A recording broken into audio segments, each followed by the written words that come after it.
नमस्कार, मैं गार्गी श्रीवास्तव। हम एक श्रृंखला कर रहे हैं जिसका शीर्षक है धर्म और हम। इसी के अंतर्गत मैं कुछ रोचक तथ्य लेकर आपके सम्मुख प्रस्तुत हूँ।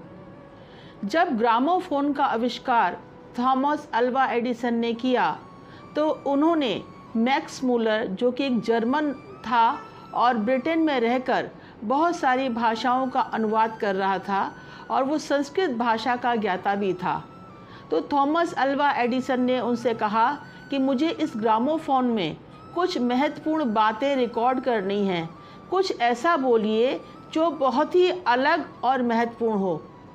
इतना सुनकर मैक्स मूलर ने ऋग्वेद का पहला सूक्त अग्नि मिले पुरोहितम का उच्चारण किया। इसका मतलब वहाँ स्थित लोगों ने पूछा कि इसका क्या मतलब है। मैक्स मूलर ने कहा, ये ऋग्वेद का पहला सूत्र है और ये मुझे लगता है कि इस विश्व में कलम के द्वारा लिखी गई सर्वप्रथम रचना है। मैक्स मूलर यूँ तो ब्रिटेन का निवासी था और वो कभी भारत नहीं आया था, लेकिन तब भी उसने संस्कृत विषय का अध्ययन किया और भारतीय वेदों का, उपनिषदों का उसने इंग्लिश भाषा में अनुवाद किया। और विडंबना देखिए कि हम भारतीय उसके जो अनुवाद हैं उसको अपने साथ रखते हैं और उसका उदाहरण देते हैं। हम ये कोशिश नहीं करते कि हम स्वयं संस्कृत विषय पढ़ें और उसके भावार्थ को हम पढ़ें। जहाँ तक अनुवाद का संबंध है, बहुत सारी टीकाएं, बहुत सारी व्याख्यान लोगों ने गीता को पढ़ के दिए, वेदों को पढ़ के दिए। जो जिस दृष्टि से उसको पढ़ता है वो उसका अर्थ उस दृष्टि से अपने हिसाब से उसको निकालता है। राजनीतिज्ञ यदि गीता पढ़ता है तो गीता में राजनीति देखता है। यदि एक वैरागी उसको पढ़ता है तो वो उसके अंदर वैराग्य पाता है, और यदि एक संसारी उसके अंदर पढ़ता है तो वो उसके अंदर पुरुषार्थ पाता है। इसी प्रकार भारतीय हिंदू धर्म चला था एक बहुत ही अच्छे उद्देश्य के साथ, जिसका जो उद्देश्य था वो व्यक्ति के अंदर नैतिक मूल्यों की स्थापना करना था। वो कभी भी ये नहीं कहता कि हम मूर्ति पूजा की स्थापना करें और उसी में बैठे रहें। मूर्ति पूजा एक साधन है, क्योंकि निराकार ब्रह्म की प्राप्ति हर व्यक्ति के लिए संभव नहीं है। हर व्यक्ति वेदों का अध्ययन नहीं कर सकता। उनकी सहूलियत के लिए हमने मूर्ति पूजा की स्थापना करी। यदि आप भारतीय हिंदू धर्म का अध्ययन करेंगे तो आप पाएंगे कि आरंभिक काल में ना तो मंदिर होते थे और ना ही मूर्ति होती थी। जैसे कि यदि आप सोचें कि अगर आपके पिताजी की कोई तस्वीर है तो पिताजी की तस्वीर है, लेकिन वो पिताजी नहीं है। इसी प्रकार से मूर्ति में ईश्वर है, वो ईश्वर का विग्रह है, लेकिन ईश्वर, मूर्ति ही ईश्वर नहीं है। लेकिन हम इस बात को समझने में सक्षम नहीं हो पाते। धर्म इतना अलग व्यवस्था के रूप में, अलग व्यवहार के रूप में हमारे समक्ष आ चुका है कि यदि हम बहुत सारे मंत्रों का उच्चारण भी करते हैं तो कदाचित हमें उन मंत्रों का अर्थ भी नहीं पता होता। हम तोते की तरह बस राम राम राम रटते जाते हैं, पर राम कौन है, राम क्या है, इसको हम जानने का प्रयास नहीं करते। एक व्यक्ति ने मुझसे कहा कि मैं जब बहुत बीमार था तो मैंने अपने धर्म का परिवर्तन करके मैंने दूसरा धर्म धारण कर लिया। तो मैंने उनसे पूछा, उससे आपको क्या लाभ हुआ? उन्होंने कहा, उससे जो मेरा बेटा बीमार था ना, वो स्वस्थ हो गया। तो मुझे बड़ी हंसी आई। मैंने कहा, आप बताइए कि ये दुकान बदलने से क्या, इसकी क्या गारंटी है कि आपका बच्चा उस दुकान पे जाने से सही हो गया?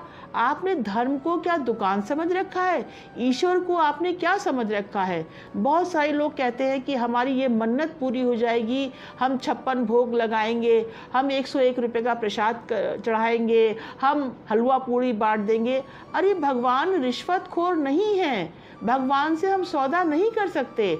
आपके हिस्से का जो सुख है या आपके हिस्से का जो दुख है वो आपके कर्म का हिस्सा है। बहुत सारे कर्म ऐसे हैं जिनका तत्काल प्रभाव मिल पड़ता है, कुछ कर्म ऐसे हैं जो कुछ दिन बाद फलीभूत होते हैं, और कुछ कर्म ऐसे होते हैं जिनका दीर्घकालीन परिणाम हमारे समक्ष आता है। जैसे उदाहरण के लिए, एक उबले पानी में एक आलू और एक अंडा अगर आप डाल दें तो आलू सॉफ्ट हो जाएगा, मुलायम हो जाएगा, अंडा कठोर हो जाएगा, क्योंकि दोनों की प्रवृत्ति अलग अलग है। तो हम इस कर्म के सिद्धांत को कदाचित भूल जाते हैं। हम ईश्वर के समक्ष अपनी भावनाओं को, आस्थाओं को इसलिए प्रकट करते हैं कि कहीं ना कहीं हमारे मन में या तो लालच है या डर है, और धर्म इन दोनों से बहुत बहुत परे है। लोग कहते हैं कि सार सार को गह रहे थोथा दे उड़ाए, यानी कि हमको सार तत्व को ग्रहण करना चाहिए, छिलके से हमें क्या मतलब है। और हम आजकल क्या करते हैं, हम छिलका पकड़ लेते हैं और उसके मूल तक जानने का प्रयास ही नहीं करते।